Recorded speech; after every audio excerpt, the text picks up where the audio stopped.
కొండలపై నుంచి తోశారు, సముద్రాల్లో ముంచారు, పాముల చేత కరిపించాడు. చావడు, అదేమి చిత్రమో కదా. ముఖంలో తేజస్సు కూడా తగ్గడం లేదు. మాటి మాటికి ఓ పన్నగ సాయి, ఓ దంత వంజన, ఓ దిగిల భావనాలు నటిస్తాడు గాని కన్నుల వెంట నీరు తేడు.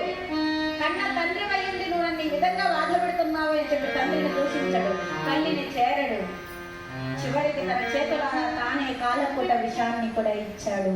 ప్రహ్లాదుని చంపే విషయంలో విఫలుడే అయ్యాడు హిరణ్యకశ్యపుడు. ఖిన్నుడైపోయి కూర్చున్నాడు.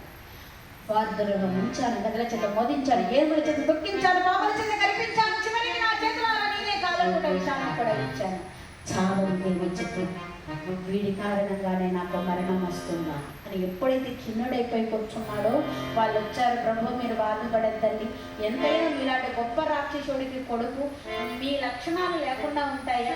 కొంచెం వయసు పెరిగే కొద్దీ ఆ దేవేంద్రుడి పైన విరోధం నూరిపోస్తే అదే విష్ణువుకి వేడిగా తయారు చేస్తుంది, పంపించండి అన్నాడు. ఉంచుకొని చేసేది లేదు కనుక తీసుకెళ్ళండి అన్నాడు. ప్రహ్లాదుడు అంతవరకు ఏం చేసినా ఒక్కడే చేసుకునేవాడు. ఇప్పుడు ఈయన కార్యక్రమాలు విస్తృతం చేసేసాడు. ఇలా చేస్తే మనమే తరిస్తాం, దానివల్ల ఉపయోగం ఏముంది అని చెప్పి గురువులు సంధ్యా వందనాది క్రియాకలాపాలకి ఏటికెళ్ళినటువంటి సమయంలో స్నేహితులను అందరినీ కూడా పిలిచి గురువులు చెప్పిన విషయాలు నేను చెప్పను, వాళ్ళు చెప్పని విషయాలు చెబుతానని చెప్పి, మన జీవితం అనేది తామరాకు మీద నీటి కొట్టు వంటిది, ఎప్పుడు ఉంటుందో ఎప్పుడు పోతుందో తెలియదు. ఆ హరి ఉంటేనే ఈ జగత్తు, ఆయన లేకపోతే ఇదంతా మిథ్య అని చెప్పి వాళ్ళకు ఎప్పుడైతే ఈ విషయాన్ని విష్ణుమూర్తే నారద మహర్షికి చెప్పాడు, ఆయన వలన నేను తెలుసుకున్నానని చెప్పగానే వాళ్ళకు నమ్మకం కుదిరేసి ఏటికెళ్ళిన గురువులు వచ్చేసరిగా చక్కగా ఆశ్రమం అంతా ఎలా ఉంది అంటే బ్రహ్మమొక్కటే బ్రహ్మమొక్కటే తగ్గనాడే తగ్గనానా ఒరే తగ్గనానా బల తందనానా బల తందనా బల తందనా బ్రహ్మమొక్కటే బ్రహ్మమొక్కటే బ్రహ్మమొక్కటే బ్రహ్మమొక్కటే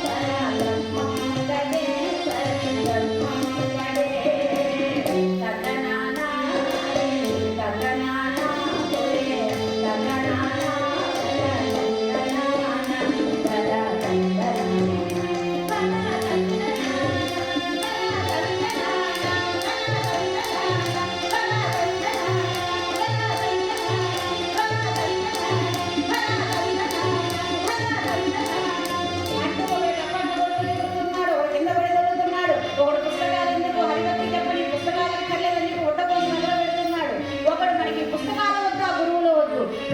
తందనా ఇవన్నీ చూశారు. వీళ్ళు వీని బాగు చేద్దాం అనుకుంటే వీడు ఆశ్రమాన్ని నాశనం చేస్తాడని చెప్పి పిల్లవాడిని తీసుకుని వెళ్ళి హిరణ్యకశ్యపుడి దగ్గరికి వెళ్ళి, ప్రభు, నీ కొడుకు ఒకరికి నేర్పితే వచ్చినటువంటి బుద్ధి కాదు, వీడికే పుట్టిన బుద్ధి, వీడిని బాగు చేద్దామంటే వీడు ఆశ్రమాన్ని నాశనం చేసి పెట్టాడు, మీ కొడుకుని ఏం చేసుకుంటారో మీ ఇష్టం అని చెప్పి వదిలిపెట్టి వెళ్ళిపోయాడు.